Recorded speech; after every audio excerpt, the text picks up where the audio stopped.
Hi കൂട്ടുകാരെ, ഞാനിന്നൊരു ലഡുവാണ് തയ്യാറാക്കിയിരിക്കുന്നത്. അടിപൊളിയാണ് കേട്ടോ ലഡു. നല്ല ടേസ്റ്റുള്ള ലഡുവാണ്, നന്നായിട്ട് കിട്ടിയിട്ടുണ്ട്. അപ്പോൾ അതിനു വേണ്ടി നമ്മൾ ഒരു 3.5 തവിയോളം കടലമാവ് എടുക്കാം. ഇതിൻ്റെ അളവ് ഈ തവി വെച്ചാണ് കേട്ടോ. ഇതിലേക്ക് ഞാനൊരു 3.5 തവി കടലമാവാണ് എടുത്തേക്കുന്നത്. നല്ലതുപോലെ ഇനി ഒന്ന് അരിച്ചെടുക്കണം. അതിനകത്ത് കട്ടയൊന്നുമില്ല, അതൊന്ന് അരിച്ചെടുക്കണം കേട്ടോ. അപ്പം നമുക്കത് അരിച്ചെടുക്കാം. ഒരു പേപ്പറിലോട്ട് അരിച്ചെടുക്കാം.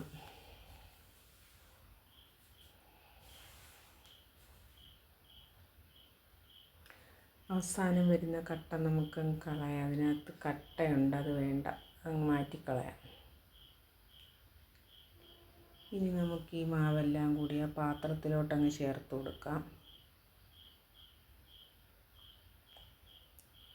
ഇപ്പം നമ്മൾ അരിച്ചെടുത്ത മാവെല്ലാം കൂടെ ബൗളിലോട്ട് ചേർത്ത് കൊടുത്തിട്ടുണ്ട്. ഇനി കുറച്ച് ഉപ്പ്, ഒരു പിഞ്ചളവിൽ ഉപ്പും ഒരു പിഞ്ചളവിൽ സോഡാപ്പൊടിയും ചേർത്ത് കൊടുക്കാം.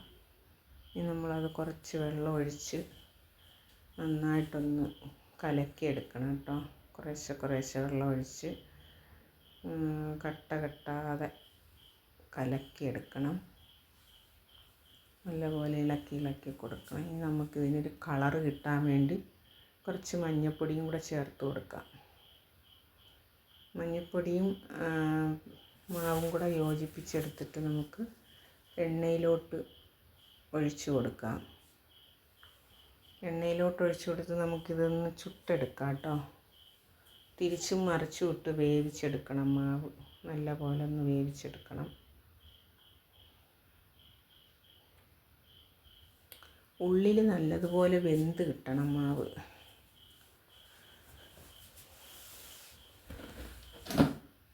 നമുക്കതെല്ലാം വെന്ത് കിട്ടിയിട്ടുണ്ട്. ഇനി അടുത്തത് നമുക്ക് ഒഴിച്ചു കൊടുക്കാം.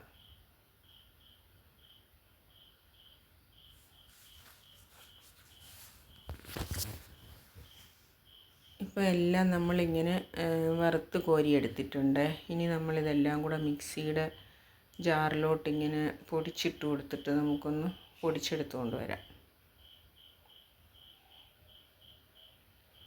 ഇപ്പോൾ നമ്മളതെല്ലാം നന്നായിട്ട് പൊടിച്ചെടുത്തിട്ടുണ്ട് കേട്ടോ. ഇപ്പോൾ ലഡുവിൻ്റെ പാകത്തിന് നമ്മളിങ്ങനെ നന്നായിട്ട് പൊടിച്ച് എടുത്തിട്ടുണ്ട്. ഇനി നമുക്ക് പാനിലോട്ട് പഞ്ചസാര ചേർത്ത് കൊടുക്കാം.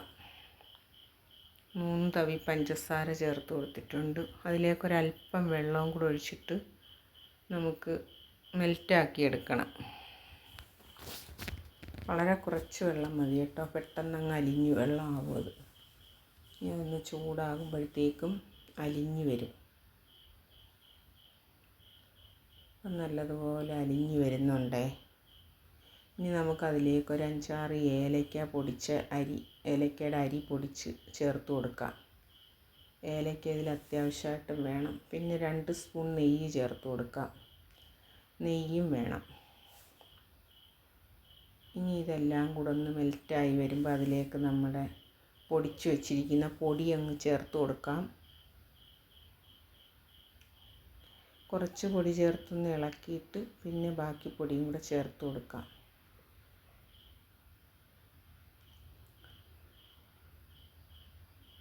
ഇനി ഇത് നന്നായിട്ടൊന്ന് ഇളക്കിയെടുക്കണം കേട്ടോ. പഞ്ചസാരയുടെ മധുരം എല്ലായിടവും പിടിച്ച് വരണം. പഞ്ചസാരയും നെയ്യും ഏലക്കാപ്പൊടിയുടെയൊക്കെ ആ ഒരിത് എല്ലാ ഭാഗത്തും പിടിക്കത്തക്കോണം നന്നായിട്ട് ഇളക്കിയെടുക്കാം.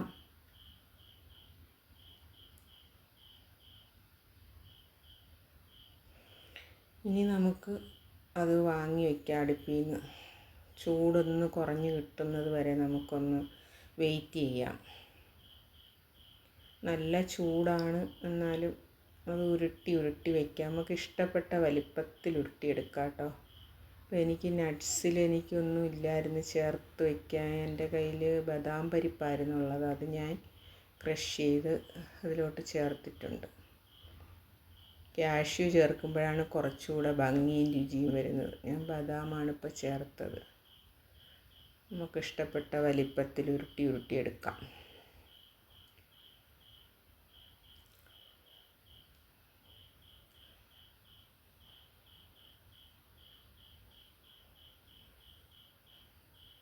അങ്ങനെ നമുക്ക് ലഡു എല്ലാം ഉരുട്ടിയെടുക്കാം. വളരെ എളുപ്പം തയ്യാറാക്കാം.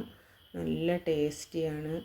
എന്ത് നല്ല കാര്യത്തിനും മധുരം കൊടുക്കണമെന്ന് പറയുമ്പോൾ ആദ്യം നമ്മൾ ലഡുവല്ലേ എടുക്കുന്നത്. അപ്പോൾ ഇതുപോലെ തയ്യാറാക്കി എടുക്കാൻ വളരെ സന്തോഷമുണ്ട് കേട്ടോ. അടിപൊളിയായിട്ടുണ്ട്. ഞാൻ ആദ്യമായിട്ടാണ് ഇങ്ങനെ ലഡു തയ്യാറാക്കുന്നത്. എനിക്ക് വളരെ ഇഷ്ടപ്പെട്ടു.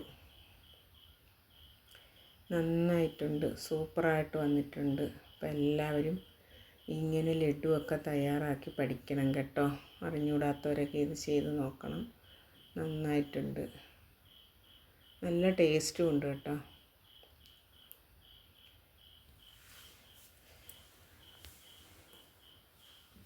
അപ്പം നമുക്കിങ്ങനെ ലഡുകൾ തയ്യാറാക്കി എല്ലാവർക്കും കൊടുക്കാനും നമുക്ക് കഴിക്കാനും വളരെ സന്തോഷമാണ്.